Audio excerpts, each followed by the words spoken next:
some of you may know, healthcare industry is at the forefront of some of the most cutting-edge innovations, wearables, diagnostic apps, tremendous advances in the world of biotech. It's got slow-moving regulators, but it has got some quite agile players. So we're going to talk about what we can learn from this sector. It's going through an enormous and very profound changes at the moment, and it's a cliche for everyone to say, oh, my sector is being really disruptive, really disrupted right now. But in healthcare's case, it really is true. There's a lot going on. And so I have some of my own thoughts about what these forces are. But what I'd like to do is invite each of you to tell me from your perspective, whether it's as an entrepreneur or somebody who helps entrepreneurs or somebody who innovates within a big company, what you think are the most disruptive forces affecting your sort of segment of the universe right now. And I'm going to start at the end of the panel. So, Steve. Can I pick two? You can pick two. Okay. So the first one I'd say is the transition from a healthcare system that's based on fee for service to one that's based on fee for value. So since World War II, hospital systems and healthcare providers have been paid based on the amount of procedures and activities and amount of stuff that they do, not necessarily on the outcomes and the output and the results of their work. And the Affordable Care Act is really pushing healthcare providers and hospitals into a new world where they need to be accountable for the care that they're providing. That's forcing hospitals and insurance companies to really reshape their business models and creating huge opportunities for entrepreneurs. The other one I'll mention is electronic medical records, which 10 years ago were sort of an anomaly, and now they're fairly ubiquitous. But it's really version 1.0, and what they've caused, in addition to creating lots of data for people to play with and they're wondering what to do with, is that they've changed the workflow and the way that healthcare delivery happens. And again, it hasn't really settled out yet and has created lots of chaos and therefore opportunity for entrepreneurs to come up with innovative solutions to help meet the needs. Okay, so electronic health records and Affordable Care Act. Jordan. Yeah, just to pick up on the electronic health records, what's interesting to me is I don't know, 20 years ago, they said, we need an electronic medical record, and some engineers said to the doctors, what do you want it to do and how do you want it to work? And they said, well, we don't know, and then they built that for them. And so that's kind of what we have today is an incredibly broken system designed by people that don't understand or can even honor what healthcare is. To them, it was just a math problem, and that's what we have. So, and I think that when you think about electronic medical records, and I do believe this is a V1, it's a one step backwards, but there'll be two step forwards coming from it. It's actually like, maybe it's a half step backwards, but records tell you what happened. EHRs and personal health records, these things tell you what happened. And what happened is interesting if you're a doctor and a patient, but what's really interesting is what's happening, not what happened. And so, this, I think, is going to be one of the bigger disruptive forces. It's a phone. Not a piece of wood. That's just my case. In the way healthcare goes forward, because now this thing can monitor things. I can interact with people, and you get from this. All the healthcare systems have been. You must go to the four walls. It is a very synchronous. Two people need to be in the same room, or on the phone, or video chatting at the same time, to asynchronous. So I think one of the big forces is going from synchronous to asynchronous, and information can travel much faster. The electronic health records. So those are the two things I would say is the mobile phone and the pending transformation of data stuck into a database, which I call waitabase, because this data just sits there and waits for someone to go look at it. It doesn't have any intelligence. It doesn't know where to go or what to do, or there's no rules around it. And I think that the AI that's coming on board, and like to make this stuff intelligent, and we talk about workflow, I'm more interested in data flow, because data flow should drive workflow. And the problem in healthcare is everyone tries to reorient and re-engineer workflow. But I believe that the underpinnings of that needs to be data flow, because there's so much of it and it needs to be curated and filtered. Right, so, okay, I get that. And data definitely isn't moving in the sector. Your thoughts? I'd echo Jordan's comments about the smartphone, and actually I'd broaden and just say the digital revolution, because what I think we're learning when you look at both the smartphone, but you look at wearables, you look at some of the other technologies that are being developed for the consumer, that it is allowing us to reach them at the right place with the right information at the right time. And that is an incredibly powerful tool. When you think about things, when the patient's with the doctor, for instance, there's very little opportunity right now for us to even know what's going on from an insurer perspective. But what we're able to do now is to start to think about with smartphones and other technologies is how do we actually engage the consumer on a day-to-day basis, which has been very difficult for us when you're really looking at what I would call a very event-driven environment that we've been, where somebody goes to the doctor, they go to the hospital. That's how we actually know what's going on. Now we're getting insights into what's going on between those visits, what's going on basically in their day-to-day lives, that we couldn't have that type of information before. We're able to actually even engage them at the grocery store, potentially. So we can actually then start to think about nutrition and exercise and weight loss and other types of things that were much more difficult for especially payers like United Healthcare to actually focus on. But I think there's actually a broader theme around what I would call, when you really think about disruption, is the focus on the consumer and creating much more of a retail environment in healthcare than has probably existed before. When you think about, not just, the advent of exchanges with healthcare reform, but you think about some of the other types of solutions that are coming in that are really targeted around the individual. A lot of our business has been focused around basically payment and around trying to sell to basically a B2B relationship for a third party. Employers. Now it's become a much more robust conversation because we now have to think about the consumer from day one. Right. That we're not just selling it to the employer, we're selling to the individual. Well, you've always had consumers, but you're talking about the consumer as patient rather than the consumer as the employer who's buying the health insurance. Exactly. And so that's a whole new world, right? And you're not the only company that's in this position. I mean, all the payers are suddenly having to discover the consumer as patients. That's absolutely fascinating. Okay, so incredibly disruptive forces going on. What I'm going to ask each of you what you think it takes to innovate in this sector and whether that's different to sort of some of the other sectors that we've talked about. And I kind of know that it is, but I want to hear it from you. So Steve, would you like to start?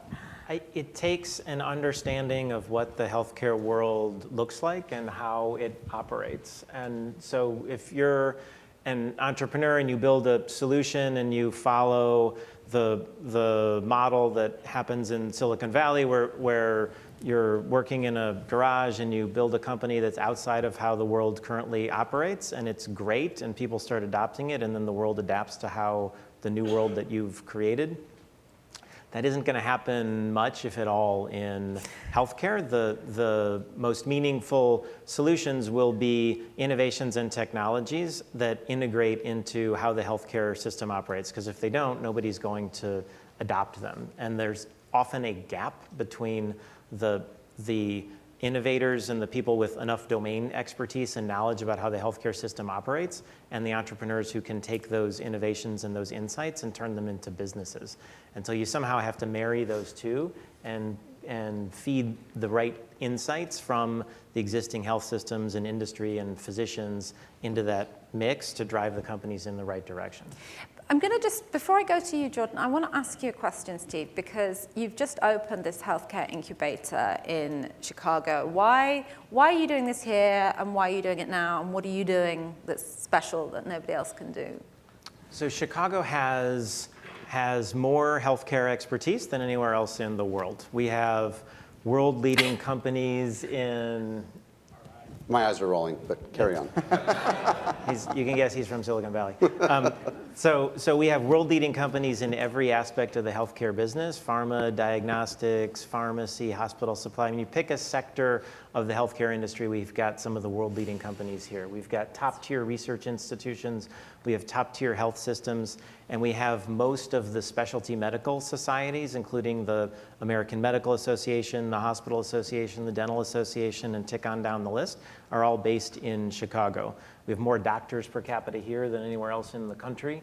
And what we don't have, which you do have more of, which you do have in Silicon Valley, is a functioning, dense community that brings resources and assets to bear around new innovations and new technologies. So Matter's goal is to create that community and pull the resources that we have here in Chicago together to support entrepreneurs and to support innovation within those institutions and to bring those two together. And you also asked why now. It's what you said at the very beginning, that this is a time in the evolution of healthcare where institutional, established players are seeking new sources of innovation to a degree that that I haven't seen before, and they're looking externally for new channels and new sources of innovation, and that creates real opportunities for entrepreneurs. Jordan, you should be in Chicago. I should. I'm moving. While you reflect on that, I'll move to Chicago. maybe you could tell me what it takes to innovate in this sector. I know we've talked about this in the past, and you explained that it's not quick. You're not a traditional Silicon Valley nothing company. goes viral in healthcare. It goes bacterial. Maybe. Or fungal. Except for viruses, by the way, they go viral in patients. I guess the question that you asked, which was, how do you innovate in the healthcare system? And I would argue it's probably not a system to begin with. Right. And so I think the first fallacy is thinking that you're going to go into some ecosystem that's got some rational logic. And I think that healthcare is more of a freakosystem than it is an ecosystem. No, seriously, because not all these parts actually, in banking or in agriculture, you pick the sector, if you do this, you can almost predict, if you put more money into marketing, if you put more money into this, you can almost predict how that's going to change your balance sheet or something. In healthcare, if you do this, it's like the butterfly effect. You don't know what's going to happen down the road or if anything's going to happen, and you can spend a lot of time and energy. So I think the first thing you have to recognize is you're going into this very dense, complex, nuanced cabal in a way, because there's $2.6 trillion flowing into this market, and whether you're good or not, it doesn't matter. That money's still flowing in. So that doesn't really mean it's a real market, because it's the industry players that have the contracts or that have the relationships. So I think that innovation has to be more of an inside-out strategy than an outside-in strategy, which is a little bit what he was saying, which is I see a lot of people in Silicon Valley. I mean, there are more apps and companies. My mom saw a doctor, they had this problem, I'm going to build a solution and I'm going to fix it. And essentially that's an outside in, and what they don't realize is that they have no clue how to get that in. And I find that a lot of people think that medicine, medicine is a people business in need of technology. It is not a technology business in need of people. And so a lot of these people that are entrepreneurs, they go out there and say, look, I've got this technology, I've got to find some people to plug into it. But when you're a doctor and you're on the front lines, the problem surface of medicine, you realize that this is a human art. This is humanity. These are people. And you have to honor the people and what their needs are, and you have to find technologies that map to the existential fears that they have as they're going through their problems. And I think that to your point is, I wonder if there is a consumer in healthcare. Because the last time I checked, nobody here wants to consume a disease. Nobody here wants to consume a pill. And consumer behavior is, I own a resource, I see something I want, I will trade my resource for that thing, and that thing gives me pleasure. Very few times do you buy things that give you no pleasure. Right. And in healthcare, you're buying something that you don't really want. So I don't think it's I think you can consumerify and make the experience better, but I think there's a myth that there's a consumer in healthcare. I think that these are people that want to live their life, and as soon as you get into the healthcare pit, or the fortress medicine, you want to get out. You don't want to sit there and consume things in there. Anyway. Kirk, you have to react to that. Come on. I think it was baiting me, actually. What I People would desperately say, trying to flee from your clutches. what I would say, kind of, I think to that is basically that there is a consumer, but they're consuming something different than healthcare. They're basically thinking about how do I avoid going to the doctor to some degree. They're trying to think about how do I stay out of the system and how do I be well. I mean, there wouldn't be a huge market for vitamins and for other types of wellness services if people didn't actually see the value in trying to do them. Right. The problem is that they don't always connect. It's hard to connect the dots between sort of what you do on a day-to-day basis and how that actually could impact you in the long run. And that's where I think there's kind of an opportunity, because there's a space in there, is to try to make it real for the consumer in terms of what the implications are. And that's where you start to get into the whole idea of consumer engagement and behavior change, because at that point, you actually do need to think about how do I actually get somebody to pay attention? And it's not something that's going to come right away, but there is a connection, and getting them to think about that connection is a very important aspect of it. And that's why I was kind of going back to getting the right information at the right time. It's at a point when they actually need it, not necessarily when you want to give it to them. And that's really a part of what I think trying to actually come up with an innovative solution is how do you get that right solution to the person when they actually are thinking about it. That's sort of what you're doing, isn't it, Jordan? Well, yeah, so the company that I started is called HealthLoop, and it actually enables, it's an authoring tool. So as a physician, if I'm a bladder surgeon and I do bladder cancer surgery all day long, well, I kind of know every permutation of what could happen. I know how to best prepare my patients for the surgery. If you're the patient, you've never had this surgery before, and it's an existential concern for you about your whole life's going to be changed and turned upside down. And so we actually mine the physician's brains and codify their pattern recognition and their experience into a narrative arc of checking in with patients and telling them what they need to know on the day that they need to know it. But it says Dr. Shlain wants to check in with you, and then it asks them how they're doing. And so it's a proactive, asynchronous, exception-based tool. So then patients, if they answer the question the wrong way, like, yes, I have a cramp in my calf today, well, that means blood clot potentially, and so patients would have otherwise thought I just have a cramp in my calf because I had surgery, and that may be normal, but that's not normal. So we've created this feedback loop between visits, so we get high-resolution information, and we're delivering information to patients exactly when they need it, and the human operating system, right? The way we all interact, we're all the same, by the way, when it comes to if we're going to have surgery. We all have the same questions and the same fears. And so if I know that on day 5 post-diagnosis or post-surgery, people generally ask these sets of questions, well, shouldn't I tell them on days 2, 3, and 4 how to start thinking about this thing that they're going to have? Because they don't even know they're going to think about it on day 5. But we know, because we see it all day long. But one of the interesting, to tie the model of engagement, because engagement is my stock in trade, really, and there has to be some empathy here because this is, human businesses. I came up with a model called pay for engagement, right? Not pay for value, but pay for engagement. And so physicians now, we have some pilots going, when they send, so right now you have 2 visits in 90 days after your surgery, maybe. Well, now you have 30 visits. They're electronic visits. And they feed you information and they get information back from you. And if the patient checks in greater than 50% of the time, which they do, then the doctor gets paid. And so now the doctor is going to get paid if his patients are engaging. So you put the incentive to the doctor to want that engagement, because the engagement they get is they're getting back this high resolution information, which you also get too. So we have payers now, we're doing pilots, but what we're finding is we're catching complications early, and we're actually saving a lot of money as a result of checking in with people on a regular basis. So I think there's lots of new innovations for payment models outside of the technologies themselves, to weave them into the system. I think one thing I just wanted to add, though, is when we were having the conversation, do you develop inside out or outside in? Right. I think it's not that clear cut. I think it's actually a partnership, because I can tell you from working in a company where you sometimes do develop things from the inside out, it doesn't always work either. And this is where I think it's very important for large companies that have a lot of the expertise in terms of the system and sort of how it works or doesn't work, but also with some of the more entrepreneurial companies that are looking at looking at it from the outside and that actually do bring a new perspective, that it's actually that combination of the two that actually creates real sustainable innovation.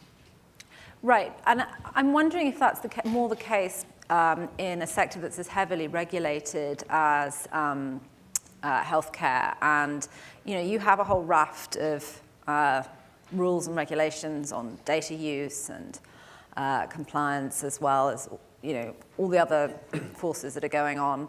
And that's not something for a small company that's easy to sort of get a handle of. And also, something you were saying, Jordan, was that there are lots of flowers blooming, but there are also lots of flowers dying, and that this is a kind of industry where there are relatively few people you need to know to kind of get in. There are relatively few people who are doing the paying, and that's kind of a pessimistic view, isn't it, about innovation? But you think it's a fair one?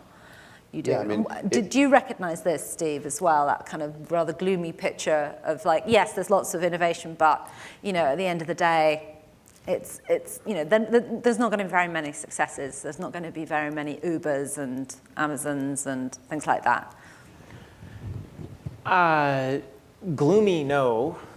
I'd say there aren't going to be a lot of Ubers and a lot of Amazons, but that's okay. There might not even be one, right? Okay. So what there will be are lots of companies like what Jordan just described, Right. where they're solving a real problem. They're doing it in a way that fits into how the healthcare system operates, but they're taking it sort of to the next level. Right. And there will be lots of those, and like any sort of innovative risk-based enterprise, Right. most of those aren't going to succeed, and that's okay. It's like a mulch, and then they'll grow, and some of them will die, and then they'll go back into the mulch, and then they'll come out, and every once in a while, trees grow. And right. But look, I need to move this to Q&A, but the fundamental question is that we're not in an ecosystem where an Amazon or a Kayak, you could have like a health dashboard which sort of drew in all your data from lots of different companies. That just isn't going to happen.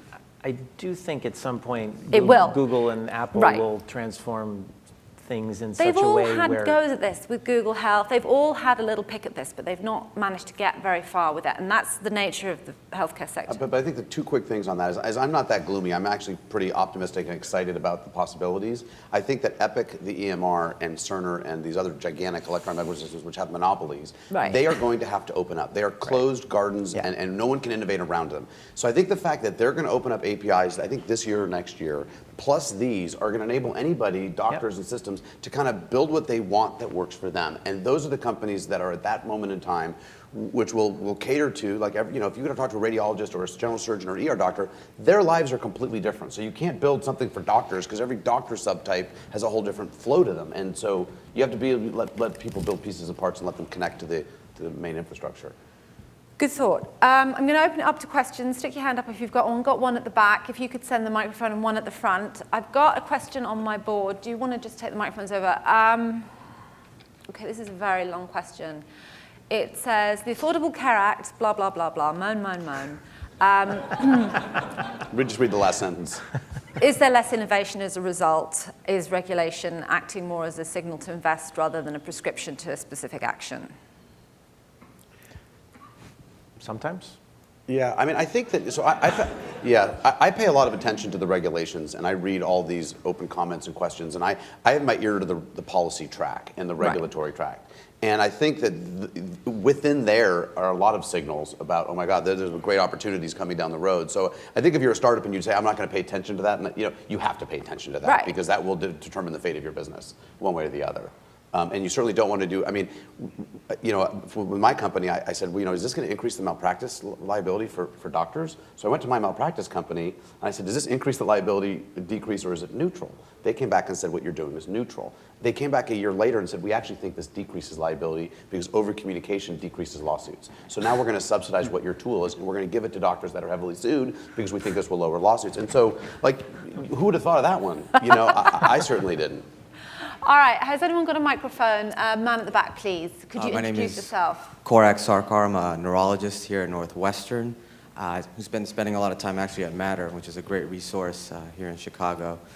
And to your point about the EMR, it's, depending on the day, the best worst thing that's happened to me or the worst best thing that's happened to me and my patients. And we're patiently and faithfully waiting for those 2 steps forward, but I don't see that anytime soon. The question I have is, with the exponential ability to collect data, health data, three-tiered question: who owns that data? Is it just the patient, or is it somebody else? Great question. Who has access to that data? Who controls access to that data? And then finally, this isn't what I bought for lunch or what kind of car I'm going to buy or what TV show. This is arguably the most intimate data that I can afford or provide. And so privacy, there's been a recent spate of health data hacks. So how do we manage the need for privacy without overburdening an area that there's already a lot of regulatory burden and stifling further innovation? I mean, it's a great question. I mean, we were chatting again about some of the uses of the data from the Apple Watch, because people are probably going to wear them like all the time. Okay, so I mean, you could get some pretty intimate data, and it's like, okay, so all right, who owns all that? Yeah, my quick I wrote an essay called "Who's Your Sugar Data," and not a while back, and it speaks to this exact point: is who owns it? Because a musician, right? There's notes on a keyboard that they can take and they can put them in any format they want, and all of a sudden they can copyright the music, right? They made the music from the notes, but the notes are free. So your data, right, is your data, and then when you give it to me, I create the music. I create a whole new subset of information from your notes. I put it in the EMR that then gets sold to everybody else. So your data and your data, the metadata I created off of your data, then goes into this system that's good for everybody, and then people are just swimming in cash, selling that data, and you and I don't get a royalty. So I actually think that we should tag data, and people and doctors should get royalties from the data they create and they collect. That's my belief long term, and that's like a kind of a pie in the sky idea, but I do think that the data is owned by the patient, ultimately. Your data. My data that I created from your data, I own, or we own jointly. But I think that privacy is hard, and we may need to get over, candidly, that data is ever going to be private and unhackable, unfortunately. Ouch. Did you want to say something? So I actually wanted to just comment on his first statement about electronic medical records. So the American Medical Association is one of our partners at Matter. And if you ask the American Medical Association, they will say that the single worst thing that's happened in healthcare in the last 20 years has been the development of the electronic medical record. So they're partnering with us because they want doctors and clinicians to be present at the inception and the development of any new technologies that are developed that have some relationship between the way clinicians and patients interact. So it's a huge issue that continues moving forward. Totally. Question at the front. Yeah, hi. I'm Nikhil Balram, CEO of Rico Innovations Corporation, innovation company in Silicon Valley. And I wanted to go back to the comments that the two of the panelists made about EMRs in the beginning, and continuing to what they're saying now about how the current system is broken, and that's version 1, and we need to transition to a future version 2. And the question I have is that, so 4 years ago, we saw telehealth as an inevitable direction. And we built from the ground up a cloud-based, robust, large-scale telehealth system with doctors, patients, medical providers, all deeply involved. And we've been rolling this out in India because it was greenfield. We're going into these healthcare providers. They have nothing. They have paper, and they're very keen to work with us. And the whole system is based around how much interest and value that the doctor, the patient, and the healthcare providers get. So my question is, in the US, with such a deep, complex legacy infrastructure, how are you going to possibly make a transition from version 1 to a really good version 2? Okay, so I'm going to ask each of you to tackle a question and then wrap up with your final thoughts. Steve. So I worked at a large company for a number of years that had a Siebel infrastructure, and that's how they managed the sales force. And everybody said in the early 2000s, when there was this company called Salesforce that came along, there's no way they're ever going to disrupt this legacy infrastructure because all these big companies, it's tied into sort of the whole way that they operate. And now that company I worked for uses Salesforce, and so does every other company I know. And that's just sort of how it happens. So, the electronic medical records, just because it's a crappy version 1 system doesn't mean version 2 won't be amazing, and it may or may not be the same companies that have the legacy systems that end up with the next version. But it's not going to be an easy transition. It's an embedded long-term process to sort of figure out what the next generation looks like. Jordan? Yeah, I mean, I want to answer that question because I agree with that wholeheartedly. But I think that one of the big issues in healthcare for me, and I'm kind of in the center of it, being a doctor and also being an entrepreneur, and is that we're always generally solving for second-order problems. So, and we because there's like third-order problems and fourth-order problems, we don't actually go to the root cause because we almost can't even see what the root cause is because the root cause kicks off all these other problems, and we're like constantly, it's like whack-a-mole. I mean, we fix this and it pops up somewhere else. And so, for example, hospital readmissions, right? Readmissions are a big problem, and readmissions really are treatment failures, by the way. And so, but we call them readmissions, which doesn't sound so bad, because if every hospital had to deal with treatment failures instead of readmission rates, treatment failure rates, I mean, they're just the semantic, it means something. And I think that we need to go to the first order problems, and we need to stop treating symptoms, and we need to treat the problem, but we need to diagnose the problem before we just start throwing a bunch of solutions at second order problems. Kirk, would you like to add some thoughts to wrap up? I don't know that I would say much in terms of from an electronic medical record perspective, but I would say it's bigger than just the electronic medical record from what I've seen. That it's all of the systems that are basically kind of built to support the healthcare system, and that there's a lot of legacy systems out there that we're dealing with, scheduling systems, a lot of other types of capabilities, that this is a bigger problem than just trying to figure out what to do with an EMR. So I'm going to wrap up there. I mean, it's the picture that I'm hearing is of a sector with a lot of inherent problems, but a huge, enormous potential. And it's very exciting to hear from you all and hear exactly what you're doing to sort of innovate. We didn't talk about your app. I'm sorry, I did want to ask you about your app, but United have an app which is encouraging people to be more fit and presumably get reduced insurance rates. But anyway, there's no time for that. So I want you to all put your hands together and thank my panel for me so much.